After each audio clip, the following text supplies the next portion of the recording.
భద్రాద్రి జిల్లాలో మొత్తం ఉపాధ్యాయ ఎమ్మెల్సీ ఓటర్లు 2022 మంది ఉన్నారు.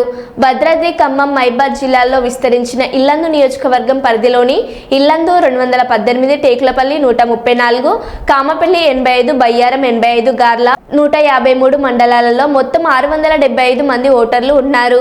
అర్హులైన ఉపాధ్యాయులు చాలా మంది తమ ఓటు హక్కును నమోదు చేసుకోకపోవడంతో తక్కువ మంది ఓటర్లతో కొనసాగుతున్న ఉపాధ్యాయ ఎమ్మెల్సీ ఎన్నికల తీరు ఫలితంపై ప్రధాన అభ్యర్థులలో ఉత్కంఠ కలిగిస్తుంది.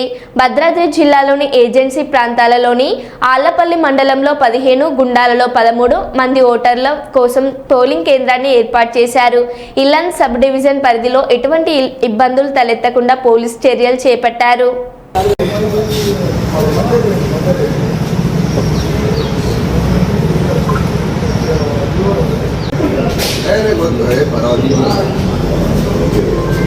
హలో మాస్టర్ గారు, హలో